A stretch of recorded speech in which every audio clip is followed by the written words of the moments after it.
Hi అండి. Piping వేయడానికి ఇలా క్లాతు పలసగా లోపల నీడ బయటికి కనిపించేలాగా ఉన్న వాటికి ఇన్విజిబుల్ పైపింగ్ ఎలా వేయాలో ఈ వీడియోలో చూపిస్తానండి. చూడండి, ఈ క్లాత్ కింద ఈ పైపింగ్ క్లాత్ పెడితే నీడ ఎలా కనిపిస్తుంది చూసారా? ఇలాంటి వాటికి మామూలుగా ఇన్విజిబుల్ పైపింగ్ వేయకూడదనమాట. కొంచెం తెలివిగా వేయాలి. అది ఎలాగో ఈ వీడియోలో చూపిస్తాను. ఇది పైపింగ్ వేయడానికి తీసుకున్న క్లాత్ అండి. దీన్ని క్రాస్గా కట్ చేసుకోవాలి. మనకి ఎంత అయితే కావాలనుకుంటున్నామో అంత క్రాస్గా దీన్ని ఇలా కట్ చేసేసుకుని, హ్యాండ్కి అని స్ట్రైట్గా అని అయినా కట్ చేయొచ్చు అనుకుంటారు కొంతమంది, కానీ క్రాస్గా కట్ చేస్తే మాత్రం చాలా బాగుంటుందండి లుక్.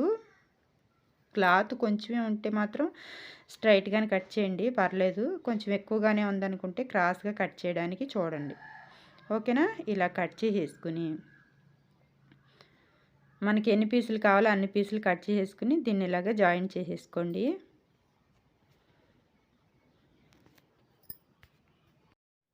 నేను ఇలాగా వీడియోలో చూపించిన విధంగా ముందుగా క్రాస్గా కట్ చేసుకుని క్లాతు దాన్ని రివర్స్లో పెట్టుకోండి.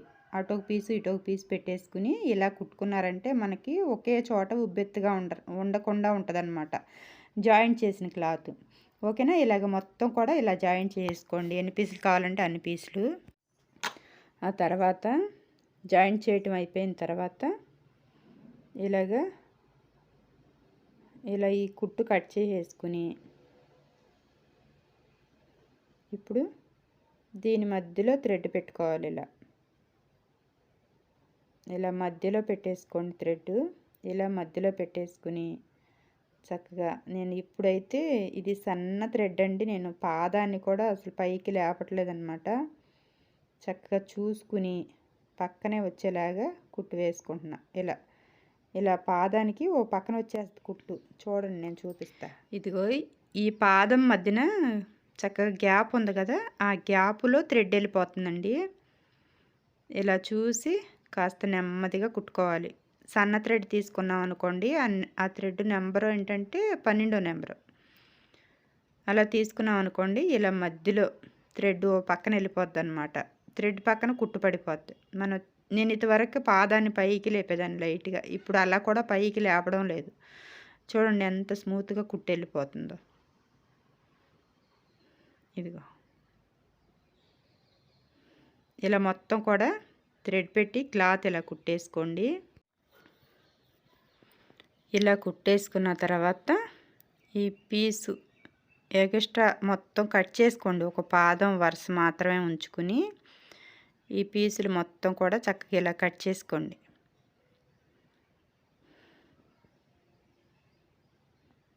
నీట్గా ఒక పాదం వరుస మాత్రమే ఉండాలి, ఖర్చు ఎక్కువ ఉండకూడదండి.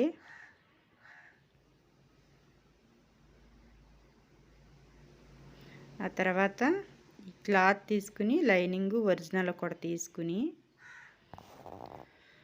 ముందుగా ఈ ఒరిజినల్ పక్కన పెట్టేసుకుని ఈ లైనింగ్కి ఇలాగా చక్కగా సన్నగా కట్ చేసుకున్నాం కదా, ఎక్కువ ఖర్చు లేకోకుండా దాన్ని ఇలా పెట్టుకుని ఇంతకుముందు ఎలా థ్రెడ్ పెట్టి కుట్టుకున్నామో అలాగే చక్కగా థ్రెడ్ పక్కన ఇంతకుముందు పడిన కుట్టు మీదే కుట్టు పడాలండి. మొత్తం కూడా ఇలా కుట్టేసుకోవాలి.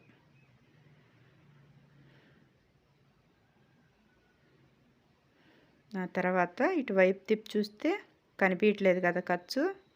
ఓకే, దీన్ని ఇలాగా కిందకి తిప్పేసుకుని ఇలా దీని మీద ఒరిజినల్ మీద పెట్టేసి కుట్టేసుకోవాలి.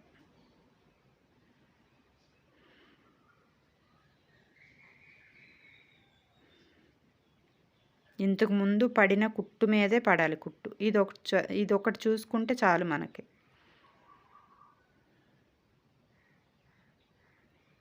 కుట్టు మీదే ఇలా కుట్టు వేసేసుకోవాలి. ఆ తర్వాత ఈ పైన కూడా అంటే ఖర్చు మీద కూడా కుట్టేసుకోవాలి ఇలా. ఆ తర్వాత ఈ ఎక్స్ట్రా ఉన్న పీస్ మొత్తం కూడా ఇలా కట్ చేసుకోవాలి.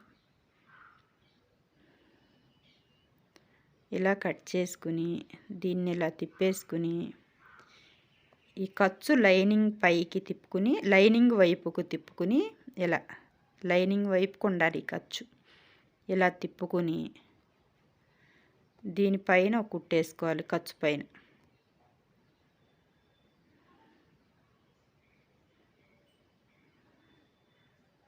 ఇలా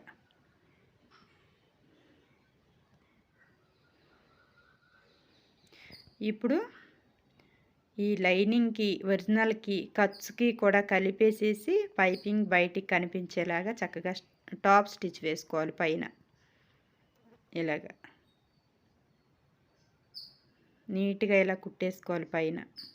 ఇప్పుడు చూడండి, మనకి ఇంతకుముందు లోపల పైపింగ్ క్లాత్ పెడితే కనిపించింది కదా, ఇప్పుడు చూడండి కనిపించుకోకుండా ఎలా ఉందో. బాగుంది కదా, చాలా నీట్గా వచ్చింది. ఇలా వేసుకోనండి. ఇన్విజిబుల్ పైపింగ్ వేసుకోవాల్సి వచ్చినప్పుడు ఇలా ఖర్చు తక్కువ పట్టుకుని ఇలా వేసుకోండి, ఓకేనా. అలాగే ఈ లైనింగ్కి ఒరిజినల్కి కలిపి మొత్తం కూడా ఇలా కుట్టు వేసేసుకోండి. ఓకే అండి, వీడియో నచ్చితే మాత్రం లైక్ చేయండి. అలాగే మీ వాళ్ళకి ఎవరికైనా ఈ వీడియో యూజ్ అవుతుంది అనుకుంటే వాళ్ళకి కూడా షేర్ చేయండి. మరొక వీడియోతో మళ్ళీ కలుద్దాం. ఓకే అండి, థ్యాంక్ యూ, బాయ్.